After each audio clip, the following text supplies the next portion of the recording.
नमस्कार दोस्तों, आपका स्वागत है मेरे इलेक्ट्रिकल ट्यूटोरियल चैनल पे। यहाँ पर हम लोगों ने डीसी नेटवर्क सिस्टम से एक नए न्यूमेरिकल प्रॉब्लम को लिया है जो कि सुपरपोजिशन थ्योरम पर बेस्ड है। तो यहाँ पर हम लोग देख पाएंगे कि न्यूमेरिकल प्रॉब्लम क्या है। Use superposition theorem to find current I in the circuit shown in figure. अब हम लोग इस न्यूमेरिकल प्रॉब्लम पे सुपरपोजिशन थ्योरम का यूज करके सर्किट के दिखाए गए ब्रांच पर करंट के वैल्यू को कैलकुलेट करेंगे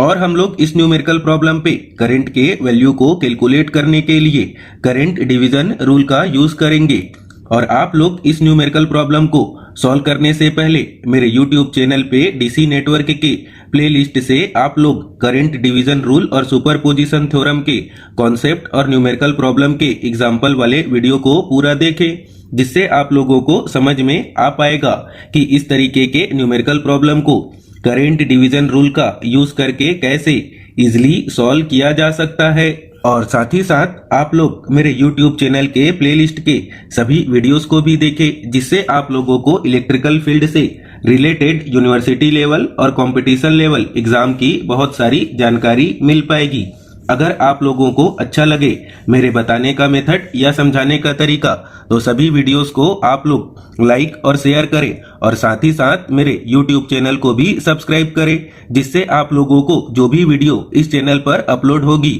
उसकी लेटेस्ट जानकारी मिल सके। तो आइए सॉल्व करते हैं इस न्यूमेरिकल प्रॉब्लम को। अब हम लोग यहाँ पर आगे इस न्यूमेरिकल प्रॉब्लम को सॉल्व करने से पहले समझ लेते हैं कि इलेक्ट्रिकल सर्किट पे करंट डिवीजन रूल क्या होता है और इसे इलेक्ट्रिकल सर्किट पर किस प्रकार से अप्लाई किया जाता है, जिससे हम लोग इस न्यूमेरिकल प्रॉब्लम को इजीली सॉल्व कर पाएंगे। यहाँ पर हम लोगों ने करंट डिवीजन रूल को समझने के लिए दो पैरेलल रेजिस्टेंस लिए हैं, जिनका वैल्यू कितना है, रेजिस्टेंस R1 और रेजिस्टेंस R2। और हम लोग इस सर्किट पर देख पाएंगे कि रेजिस्टेंस R1 से फ्लो होने वाले करंट का वैल्यू कितना है, I1, और रेजिस्टेंस R2 से फ्लो होने वाले करंट का वैल्यू कितना है, I2। और इस पैरेलल सर्किट पर फ्लो होने वाले टोटल करंट का वैल्यू कितना है, I। तो अब हम लोग इस सर्किट पर कुछ एजम्पशन करेंगे कि हम लोगों को total current I, resistance R1 और रेजिस्टेंस R2 का वैल्यू गिवन है। तो हम लोगों को total current I, resistance R1 और रेजिस्टेंस R2 की हेल्प से रेजिस्टेंस R1 से फ्लो होने वाले करंट I1 और रेजिस्टेंस R2 से फ्लो होने वाले करंट I2 के वैल्यू को कैलकुलेट करना है। तो यहाँ पर हम लोग करंट I1 के लिए फार्मूला कितना लिख पाएंगे, तो लिखेंगे I1 is equal to total current I, इसके साथ मल्टीप्लाई करना होगा रेजिस्टेंस R2 को, और इसके डिनोमिनेटर पर हम लोगों को लेना है R1 प्लस R2। और हम लोग ठीक इसी प्रकार से करंट I2 के लिए क्या फार्मूला लिख पाएंगे, तो लिखेंगे current I2 is equal to total current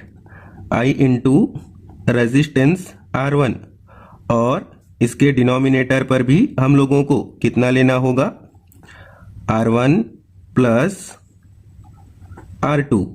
अब हम लोग यहाँ पर आगे दोनों फार्मूले को कंपेयर करेंगे। तो यहाँ पर हम लोग देखेंगे कि दोनों फार्मूले में कॉमन टर्म क्या है, I upon R1 plus R2, और दोनों फार्मूले पर डिफरेंस टर्म क्या है,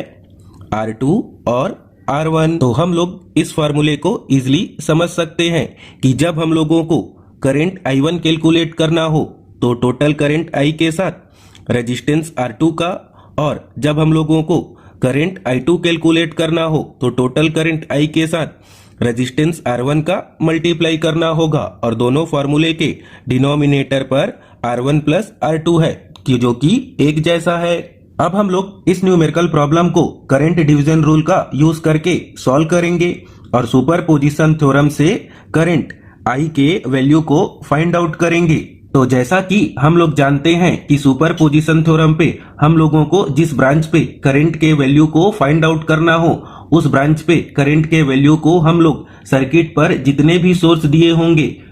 उन सभी सोर्सेस को हम लोगों को सेपरेट सोर्स कंसीडर करके जिस ब्रांच पे करंट के वैल्यू को कैलकुलेट करना हो वहां पर करंट के वैल्यू को सेपरेट सोर्स के कारण उस ब्रांच पे करंट के वैल्यू को कैलकुलेट करके सभी इंडिविजुअल करंट को जो हम लोगों ने सेपरेट सोर्स कंसीडर करके कैलकुलेट किया है उन सभी इंडिविजुअल करंट का एल्जेब्रिक सम करना होगा। अब हम लोग इस इलेक्ट्रिकल सर्किट पे देख पाएंगे कि हम लोगों को 3 सोर्स दिए गए हैं जिनका वैल्यू क्या है 120 ampere current source, 10 volt voltage source, 40 ampere current source. तो अब हम लोग इन तीनों सोर्सेस को सेपरेट सोर्स कंसीडर करते हुए और करंट डिवीजन रूल का यूज करते हुए ब्रांच करंट आई के वैल्यू को कैलकुलेट करेंगे। और जब हम लोग इस इलेक्ट्रिकल सर्किट पे सबसे पहले 120 एम्पियर करंट सोर्स के कारण ब्रांच करंट आई के वैल्यू को कैलकुलेट करेंगे उस समय पर हम लोगों को इस 10 वोल्ट वोल्टेज सोर्स और 40 एम्पियर करंट सोर्स को उसके इंटरनल रेजिस्टेंस से रिप्लेस करना होगा, जिसके कारण से 10 वोल्ट वोल्टेज सोर्स को हम लोग कैसे रिप्लेस करेंगे शॉर्ट सर्किट से और 40 एम्पियर करंट सोर्स को कैसे रिप्लेस करेंगे ओपन सर्किट से। तो यहाँ पर हम लोगों ने 10 वोल्ट वोल्टेज सोर्स को शॉर्ट सर्किट से और 40 एम्पियर करंट सोर्स को ओपन सर्किट से रिप्लेस किया। तो अब हम लोग इस कंडीशन के सर्किट डायग्राम पर करंट डिवीजन रूल का यूज करके ब्रांच करंट आई के वैल्यू को फाइंड आउट करेंगे। तो हम लोग इस सर्किट पर करंट डिवीजन रूल अप्लाई करने के लिए 120 एम्पियर को कैसा एज्यूम करेंगे टोटल करंट आई और 50 ओम रेजिस्टेंस को एज्यूम करेंगे रेजिस्टेंस R1 और 150 ओम रेजिस्टेंस को एज्यूम करेंगे रेजिस्टेंस R2 और यहाँ पर रेजिस्टेंस R1 या 50 ओम रेजिस्टेंस से फ्लो होने वाले करंट को कितना एज्यूम करेंगे I1 और 150 ओम और रेजिस्टेंस R2 से फ्लो होने वाले करंट को कितना एज्यूम करेंगे करंट I2। तो अब हम लोग यहाँ पर आगे करंट डिवीजन रूल के फार्मूले का यूज करके करंट I1 और I2 के वैल्यू को कैलकुलेट करेंगे। तो यहाँ पर अब हम लोग लिख पाएंगे current I1 is equal to total current I into R2 divided by R1 plus R2। अब हम लोग इस पे वैल्यू पुट करेंगे। तो टोटल करंट I का वैल्यू कितना है 120 एम्पियर, रेजिस्टेंस R2 का वैल्यू कितना है 150 ओम और रेजिस्टेंस R1 का वैल्यू कितना है 50 और रेजिस्टेंस R2 का वैल्यू कितना है 150। और जब हम लोग इस रिलेशनशिप को सॉल्व करेंगे तो करंट I1 का वैल्यू हम लोगों को कितना मिलेगा 90 एम्पियर। अब हम लोग यहाँ पर आगे करंट I2 के वैल्यू को कैलकुलेट करेंगे। तो करंट I2 के लिए फार्मूला यहाँ पर हम लोग कितना लिख पाएंगे तो I2 इज इक्वल टू लिखेंगे I into R1 divided by R1 plus R2। अब हम लोग इस पे वैल्यू पुट करेंगे। तो टोटल करंट I का वैल्यू कितना है 120, रेजिस्टेंस R1 का वैल्यू कितना है 50 और डिनोमिनेटर पे R1 और R2 के वैल्यू को पुट करेंगे जो कि कितना है 50 ओम और 150 ओम। और जब हम लोग इसको सॉल्व करेंगे तो करंट I2 का वैल्यू हम लोगों को कितना मिलेगा 30 एम्पियर। तो अब हम लोग इस कंडीशन के सर्किट डायग्राम पर देख पाएंगे कि 150 ओम से फ्लो होने वाले करंट का वैल्यू कितना है I2 और I2 का वैल्यू कितना है 30 एम्पियर और 50 ओम रेजिस्टेंस से फ्लो होने वाले करंट का वैल्यू कितना है I1 और I1 का वैल्यू हम लोगों ने कितना कैलकुलेट किया है 90 एम्पियर। तो हम लोगों को इस सर्किट पे ब्रांच करंट I के वैल्यू को कैलकुलेट करना है। तो हम लोग इस सर्किट डायग्राम पर देख पाएंगे कि 150 ओम रेजिस्टेंस से फ्लो होने वाला करंट ही इस सर्किट का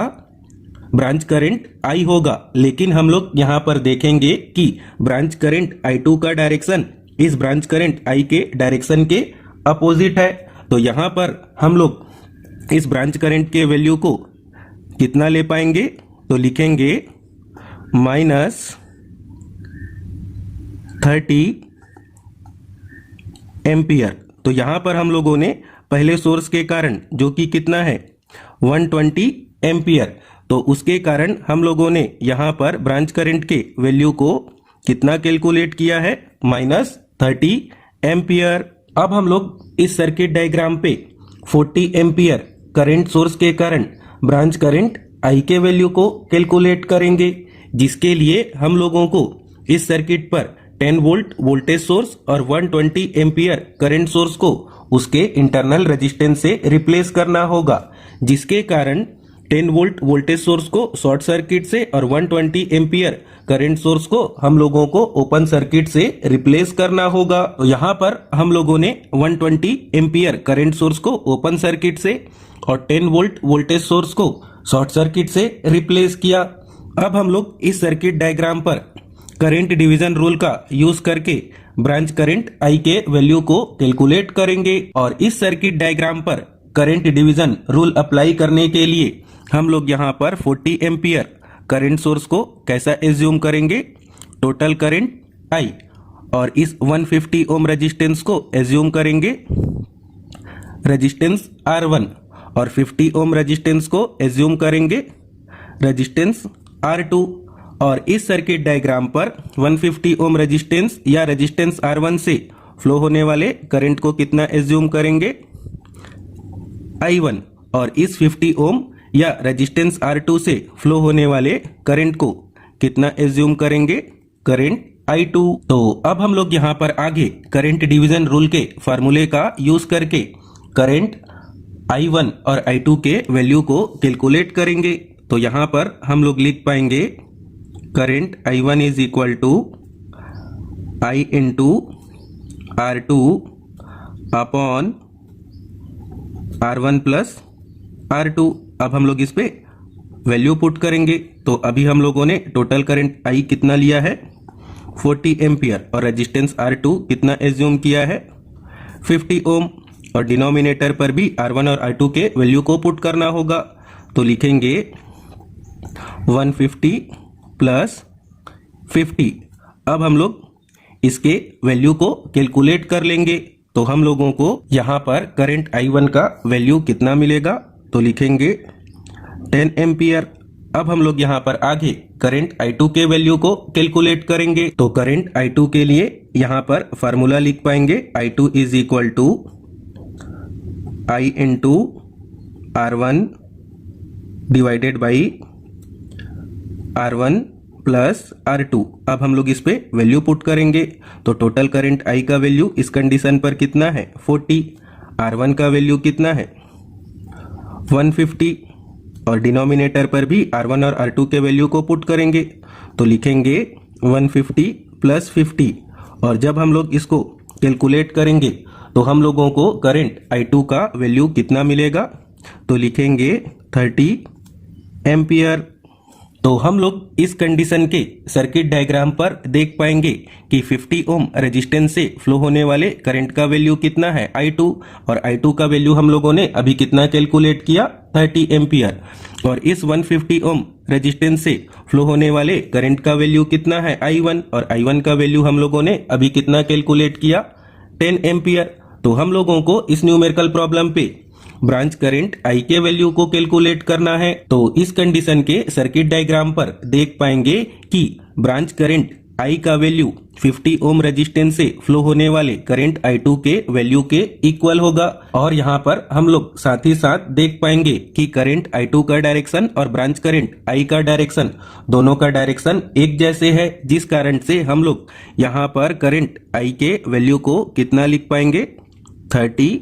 एम्पियर, जो हम लोगों ने 40 एम्पियर सोर्स के कारण कैलकुलेट किया है। अब हम लोग इस सर्किट डायग्राम पर 10 वोल्ट वोल्टेज सोर्स के कारण ब्रांच करंट I के वैल्यू को कैलकुलेट करेंगे, और जब हम लोग इस सर्किट डायग्राम पर 10 वोल्ट वोल्टेज सोर्स को कंसीडर करेंगे उस समय पर 120 एम्पियर करंट सोर्स और 40 एम्पियर करंट सोर्स को उसके इंटरनल रेजिस्टेंस से रिप्लेस करना होगा, जिसके कारण से 120 एम्पियर करंट सोर्स को ओपन सर्किट से और 40 एम्पियर करंट सोर्स को भी ओपन सर्किट से रिप्लेस करना होगा। तो यहाँ पर हम लोगों ने 120 एम्पियर करंट सोर्स को ओपन सर्किट से और 40 एम्पियर करंट सोर्स को भी ओपन सर्किट से रिप्लेस किया। अब हम लोग इस कंडीशन के सर्किट डायग्राम पर ब्रांच करंट आई के वैल्यू को कैलकुलेट करेंगे और यहाँ पर हम लोग ब्रांच करंट आई के वैल्यू को कैलकुलेट करने के लिए करंट डिवीजन रूल को अप्लाई नहीं करेंगे, क्योंकि इस 10 वोल्ट वोल्टेज सोर्स के कारण 150 ओम रेजिस्टेंस और 50 ओम रेजिस्टेंस कैसे कनेक्टेड है सीरीज पर, और करंट डिवीजन रूल को अप्लाई किया जाता है पैरेलल सर्किट पर। तो अब हम लोग यहाँ पर आगे ब्रांच करंट आई के वैल्यू को कैलकुलेट करने के लिए करंट के बेसिक फॉर्मूले का यूज करेंगे। तो यहाँ पर हम लोग लिखेंगे करंट आई, और जैसा कि हम लोग जानते हैं करंट इज इक्वल टू क्या होता है, वोल्टेज अपॉन रेजिस्टेंस, और हम लोगों को यहाँ पर वोल्टेज का वैल्यू कितना दिया है 10, और रेजिस्टेंस के वैल्यू को हम लोग किस प्रकार से ले पाएंगे, ये दोनों रेजिस्टेंस कैसे कनेक्ट हैं सीरीज पे, तो सीरीज पे दोनों रेजिस्टेंस क्या हो जाएंगे 8, तो डिनोमिनेटर पर लिखेंगे 50 प्लस 150। तो अब हम लोग यहाँ पर आगे करंट आई के वैल्यू को कैलकुलेट करेंगे। तो यहाँ पर हम लोगों को करंट का वैल्यू कितना मिलेगा 0.05 एम्पियर। तो जैसा कि हम लोग जानते हैं कि वोल्टेज सोर्स पे करंट कौन से टर्मिनल से निकलता है, प्लस, तो यहाँ पर करंट का डायरेक्शन कैसे होगा, प्लस टर्मिनल से बाहर निकलेगा, फिर इस 150 ओम से करंट जाएगा, फिर इस तरीके से, फिर 50 ओम रेजिस्टेंस से करंट पास होते हुए फिर से वोल्टेज के माइनस टर्मिनल पर क्या करेगा, एंटर। तो यहाँ पर हम लोग देख पाएंगे कि जो हम लोगों ने 10 वोल्ट वोल्टेज सोर्स के कारण करंट के वैल्यू को कितना कैलकुलेट किया है 0.05 एम्पियर। तो इस ब्रांच करंट का डायरेक्शन और जो हम लोगों ने करंट कैलकुलेट किया है उसका डायरेक्शन, दोनों का डायरेक्शन कैसा है, एक जैसे। तो यहाँ पर हम लोग करंट आई के वैल्यू को या ब्रांच करंट आई के वैल्यू को कितना लिख पाएंगे 0.05 एम्पियर, जो कि हम लोगों ने 10 वोल्ट वोल्टेज सोर्स के कारण कैलकुलेट किया है। अब हम लोग यहाँ पर आगे सुपरपोजिशन थ्योरम से करंट आई के वैल्यू को कैलकुलेट करेंगे। तो लिखेंगे by superposition theorem current I is equal to, तो हम लोगों ने 120 एम्पियर करंट सोर्स के कारण करंट आई के वैल्यू को कितना कैलकुलेट किया है -30 एम्पियर, और हम लोगों ने 40 एम्पियर करंट सोर्स के कारण करंट आई के वैल्यू को कितना कैलकुलेट किया है 30 एम्पियर, और हम लोगों ने 10 वोल्ट वोल्टेज सोर्स के कारण करंट आई के वैल्यू को कितना कैलकुलेट किया है 0.05 एम्पियर। तो जब हम लोग सॉल्व करेंगे तो हम लोगों को करंट आई का वैल्यू